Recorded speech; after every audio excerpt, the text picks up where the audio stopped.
মানে মোৰ গোটেই জীৱনটোৱে মানে মই বাহিৰত থাকোঁতে মোৰ মানে সময় অতিবাহিত হৈছে।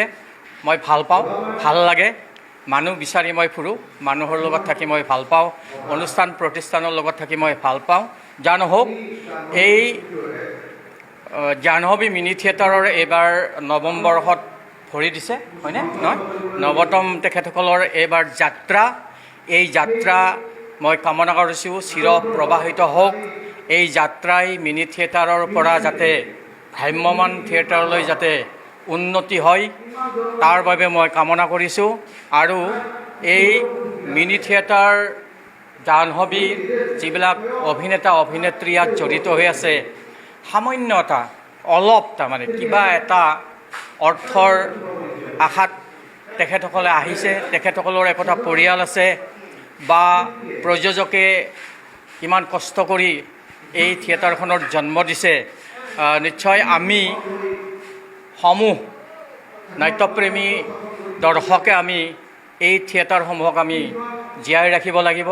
কাৰণ এই ভ্ৰাম্যমান থিয়েটাৰে হওক বা যাত্ৰা থিয়েটাৰে হওক আমাৰ প্ৰাণ। আমাৰ যিহেতু আমাৰ ইয়াত অসমীয়া গিৰি আমি ইয়াতে কৰিব পাৰোঁ। আমাৰ ইয়াত জাতিটোৰ কথা আছে, আমাৰ ভাষাটোৰ কথা আছে।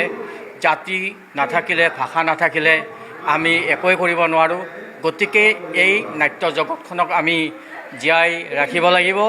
সমালোচনা যথেষ্ট হৈছে, নাটকৰ যিটো মানদণ্ড সেই মানদণ্ডটো হেৰাই গৈছে। গতিকে পুনৰ ঘূৰি আহক, নতুন নাট্যকাৰে নতুন নতুন নাটকৰ সৃষ্টি কৰক আৰু যাতে আমাৰ যিবিলাক ৰাজনৈতিক অৰ্থনৈতিক সামাজিক সেই বাৰ্তা প্ৰেৰণ কৰিব পৰা তেখেতসকলে নাটক লিখক, মই এই কামনা কৰিছোঁ। আৰু শেষত জাহ্নৱী মিনি থিয়েটাৰৰ জয়যাত্ৰা চিৰ প্ৰবাহিত হৈ থাকক, তাকে কামনা কৰি মই মোৰ চমু কথাখিনি ইমানতে শেষ কৰিছোঁ। ধন্যবাদ। এবাৰ আমি নাট প্ৰদৰ্শন কৰিম আমি জয়ন্ত বৰুৱাৰ মৰম দিয়া মোক।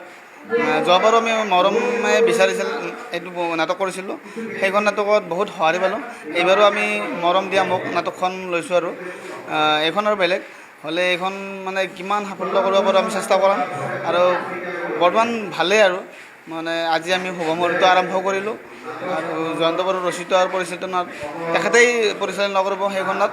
আৰু আমি আখৰা গৃহ আমি হৰি মন্দিৰৰ ভিতৰত বাকৰিত আমি আখৰা গৃহ কৰিম।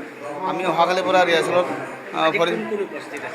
আজি আমাৰ নাট্যকাৰ জয়ন্ত বড়ো উপস্থিত আছে আৰু আমাৰ অভিনেতা ধীৰেন বৰ্মন ছাৰ আছে আৰু আমাৰ আছে বহুত মানুহ আৰু এনেকুৱা মানে ধৰি লওক বহুত ডাঙৰ ডাঙৰ মানে আমাৰ হেৰি কাটি